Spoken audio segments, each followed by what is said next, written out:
From above, this may look like a regular fish tank, but below the surface, there's a hidden world waiting to be discovered. No, not that surface. Go deeper. But what you see is only the beginning, because this tank has its secrets, and it might be the craziest tank I've ever attempted. A lush green paradise up top, hiding places, dense plant growth, even a spicy fish bedroom. But below, 3 massive rocky chambers protect the entrance to the dark underground cavern where anything could be lurking in the shadows. This is the mini trout cave tank. This build has fought me every step of the way. Disasters, miscalculations, and straight up bad luck. This is fucking stupid.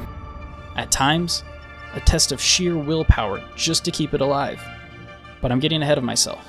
To understand the full story of the cave tank, we have to go back to the beginning. Aquarium caves aren't exactly revolutionary. Pile up some rocks and you've got a cave. Or get a bit fancier with a 3D printed one off Etsy. But neither of these were quite right.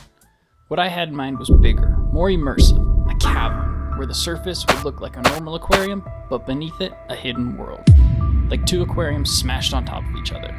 Sure, the 3D printed ones kind of create this illusion, but I wanted better, more realistic, more rocky, less plasticky. For a rocky look, rocks seemed like the obvious answer. But how do I make the top a viable surface for plant growth? So what's the best way to make a cave like this? A few days later, it hit me. Spray foam. It's aquarium safe and commonly used for backgrounds in aquariums and terrariums. And a cavern is basically just a background that fell on its face, right? Plus, once it dries, I can carve it into any shape I want, so I can give it that rocky, natural look. The plan was simple.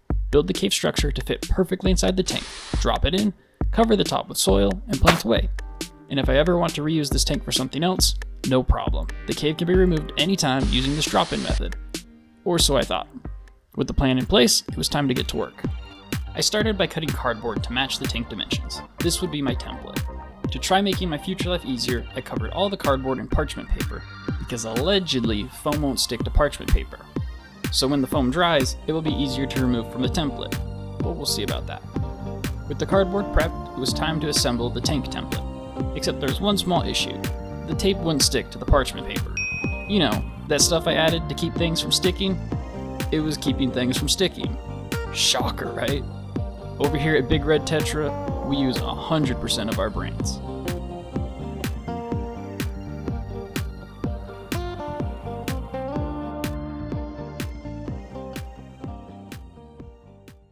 Eventually, I was able to get the box assembled, but the prep work wasn't done yet.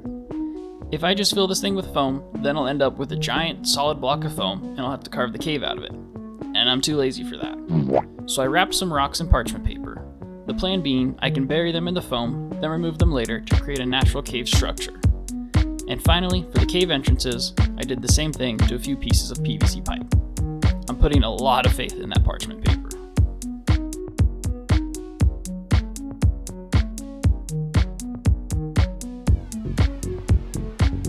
I placed the parchment-wrapped rocks near the front of the box so that the cave would be visible from the front of the tank. Next, I arranged the PVC pipe to connect with the rocks, creating a continuous chamber.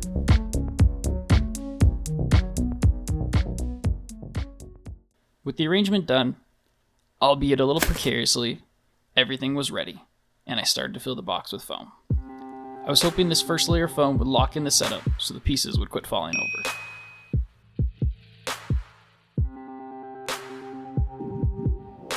Now, let's pause for a second. As we established in the last video, I'm really good at forgetting to film some of the support builds. But this one was important, so I gotta talk about it before we continue. Some of you may have already noticed a flaw in my plan. Foam floats, which it absolutely does. To counter this, while the foam was curing, I embedded some of the large rocks that I used for the cave structure in it. I have no idea where that footage went, but you gotta trust me here. You can even see around the pipes where I sprinkled pebbles to try and give them some strength. Anyways, keep this in mind because it's about to become very, very important. A few cans of spray foam and a couple of curing days later, the box was filled. And to my absolute shock, the parchment paper trick actually worked. It peeled right off.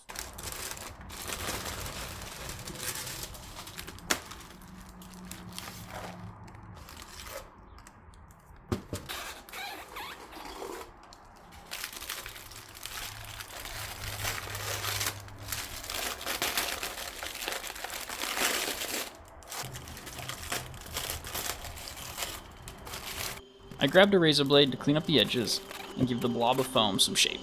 But as soon as I started making real progress, disaster struck. Big problem number 1 had just been revealed. The entire middle of the foam hadn't cured. I had to cut away the entire top of the foam block to get to the uncured section, which had left a huge hole in the center where the foam hadn't expanded properly. Lesson learned: for big foam projects, work in sections. But this gave me a rare do-over opportunity. You see, what I realized is the entrances needed to have a raised lip to keep the substrate from falling in. Originally, I thought I would just cut them out of the foam, but after shaping this thing just for a little bit, I realized that's a terrible idea. So with this chance to fix my design, I instead 3D printed rings a little wider than the PVC pipe. So now, I essentially had a wall template to fill with foam.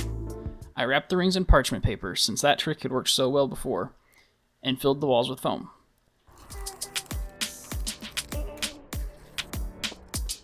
I tried embedding pebbles into the foam again, with the idea that the entrances would look more natural in the tank. They were rocky, but the pebbles just kept sinking into the foam, so that's a problem for later. I finished off the foam work by doing the 2 other entrances and filling in that hole from the uncured section. Once the foam cured, removing the rings was surprisingly easy, especially considering how thin the foam was in places. Once again, parchment paper for the win. And I ended up with this odd looking thing. The new foam needed some cleanup like before. I trimmed the entrances down so they wouldn't be towering over the aquascape.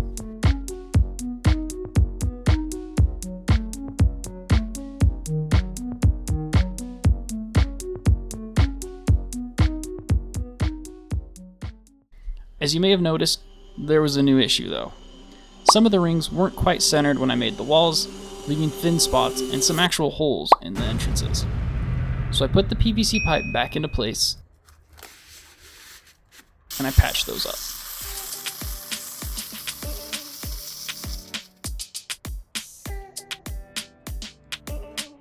I also added a reinforcement layer at the base of the entrances, because honestly, the thin foam walls were making me a bit nervous.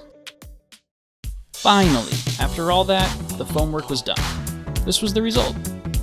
If you squint enough, it looks like it could actually be real rocks, so I'll call that a win. Was this final result worth all the headache? At least the entrances were solid as a rock. Most of this foam will eventually be covered by plants and substrate, but those cave entrances, they're gonna stick out like a sore thumb. Since embedding the pebbles in the foam didn't quite work out, the new plan was to coat them in aquarium-safe silicone and then cover them in pebbles. But to stay on brand with this build, the nozzle of the silicone tube got clogged, almost immediately. It was so clogged, in fact, that it exploded out the back of the tube. So I just started squeezing it out of the back in globs and smearing it around with my fingers. Honestly, it worked pretty well, since precision wasn't a priority here.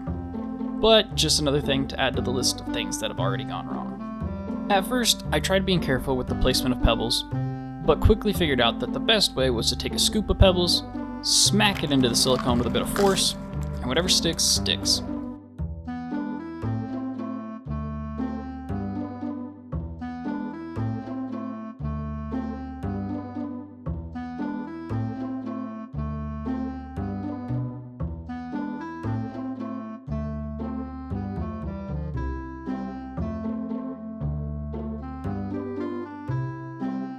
When the tube got too low, I used a knife, which felt more like frosting a cake than building an aquarium.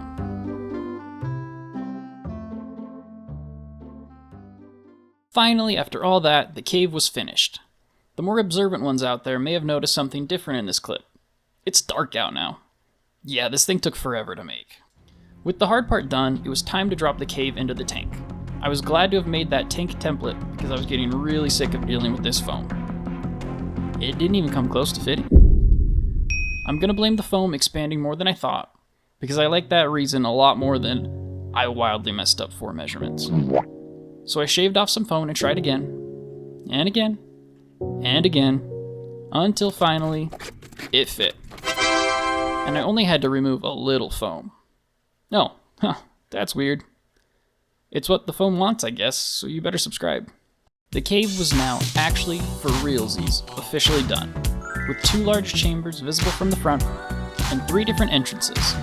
It was time to move on to the next step, building the actual aquarium. The first thing I did was jam a bunch of sand down the cave entrances because I wanted it to feel like the water had slowly eroded away the cave and left behind a sandy bottom. To help spread it throughout the cave, I poured a little water in and pushed it around with an algae scraper.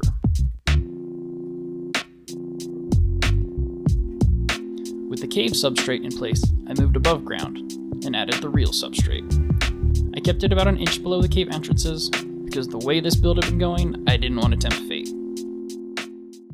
I wanted to keep this aquascape simple since it wasn't the main attraction of this tank. I went with a couple small groups of river rocks,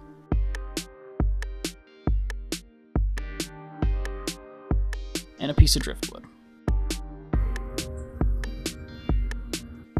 Then I put the aquarium light back on to admire the hardscape.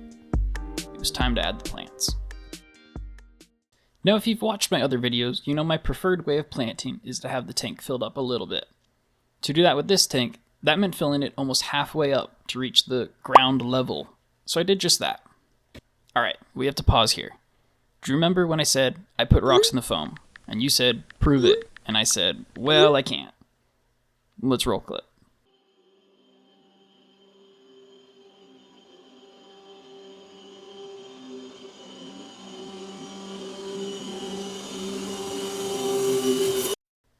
Did you see that?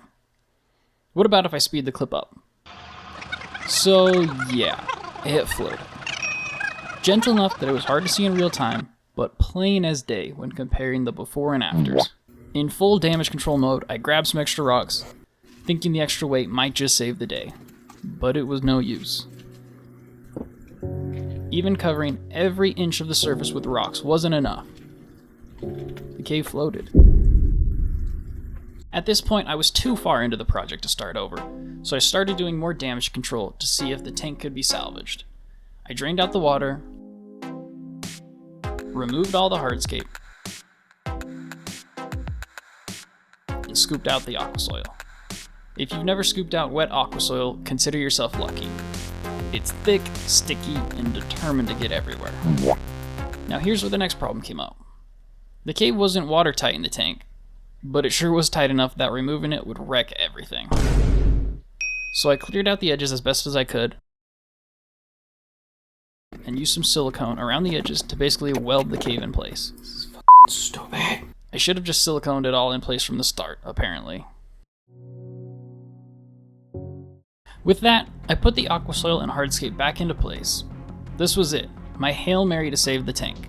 If this didn't work, well, I didn't want to think about that. I'd have to cut the foam out in chunks and rebuild the cave from scratch.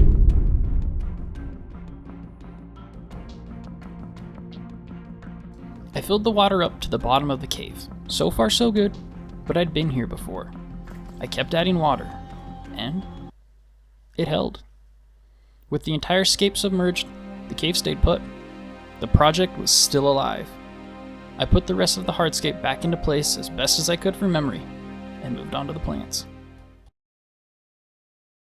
With the cave taking up half the tank, I stuck to short stem plants.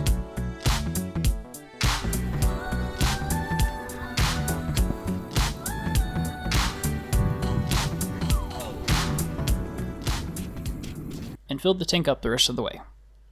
The water was a cloudy mess, probably from the aqua soil being dumped, scooped, and dumped again.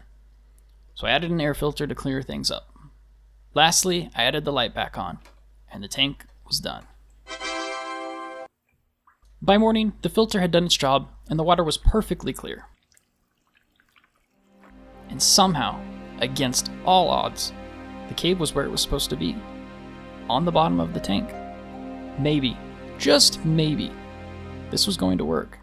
A few weeks passed by to let the aquarium settle in, and the cave remained firmly on the bottom of the tank. It was time to add our inhabitants. These are mini trout, also known as celestial Pearl Danios, also known as galaxy rasboras, or whatever name you want to use. I personally prefer mini trout, and it's easy to see where they got that nickname from. What's interesting about these guys is they weren't discovered as a species until 2006, and for a while thereafter, they were an insanely expensive fish to get your hands on. Luckily, they're pretty easy to breed and now fairly affordable. Let's get these guys into the tank. They were a little pale and stressed from the acclimation process, making it hard to sex them, but hopefully, at least a few males and females, meaning there'd be a chance for babies. They're a pretty shy fish, but luckily for them, this tank had a very special hiding place. A couple females found it right away.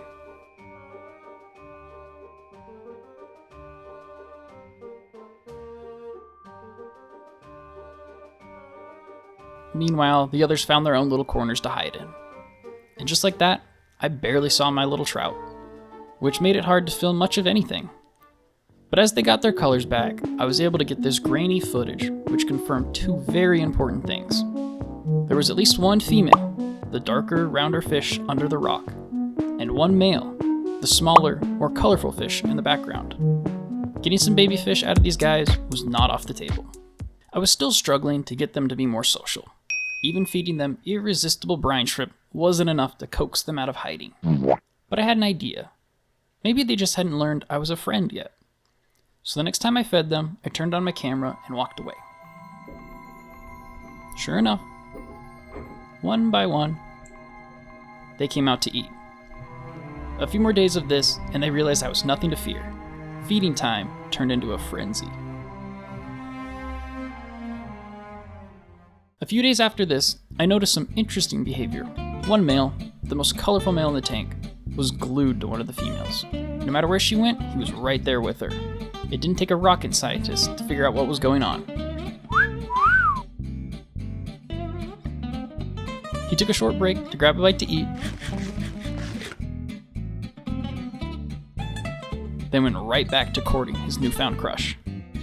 Luckily, the tank was designed for this. To understand what I mean, we have to go back to the build. During the construction phase, you may have noticed a fourth wall that was never addressed. So let's break that fourth wall. No, not like that. Celestial Pearl Danios are spawners, meaning the female will release her eggs, and the male will follow suit and release his. But like most fish, they have the parenting instincts of a dog guarding a steak. Except that steak is their own children. The eggs wouldn't stand a chance unless I stepped in. That's where this hidden fourth area of the cave comes into play. It's a vertical shaft, completely separate from the rest of the cave system, designed to discreetly hold this, an egg trap. The egg trap was simple enough. I took a small dropper bottle, cut off the tip, and attached an upside-down drink bottle to make a funnel. I glued some mesh over the opening. The idea, eggs fall in, but hungry mouths can't reach them.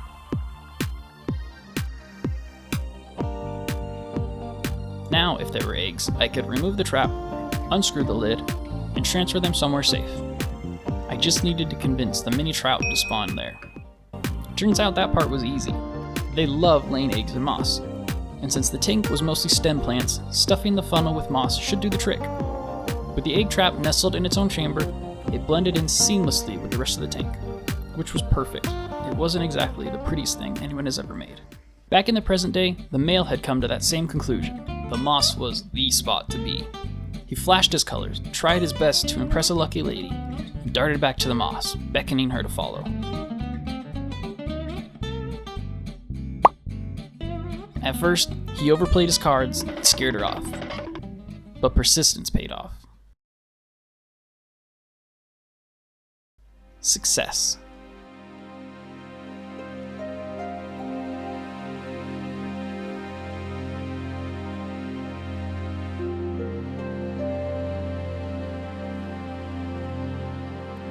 For once, something in this build actually went according to plan.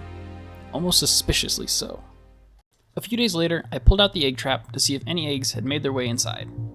The outside of the trap was covered in snail eggs, which, good sign, bad sign? I had no idea. I emptied the trap into a bare spot in the tank, and upon closer examination, there they were, fish eggs. Not just one or two, but a whole group of them. Unfortunately, the clock was ticking until the fish noticed, so I quickly grabbed a pipette and rescued the eggs before they became a snack for the other fish, and I deposited them into a safe tank. It was only after doing this that I realized how difficult it would be to keep track of the eggs on the gravel bottom. I needed a better system if I wanted any chance of keeping an eye on them. There were two problems here to solve. The first was gathering the fish eggs without risking them falling into a hungry mouth. The second was being able to keep an eye on them until they hatched. Safely extracting the eggs was an easy fix. Rather than pouring the trap back into the tank, I poured it into a separate container. But spotting the eggs was difficult. so I added a piece of black poster board to give them some contrast. And as if by magic, the eggs came into view. As for being able to keep track of the eggs, I turned back to the 3D printer.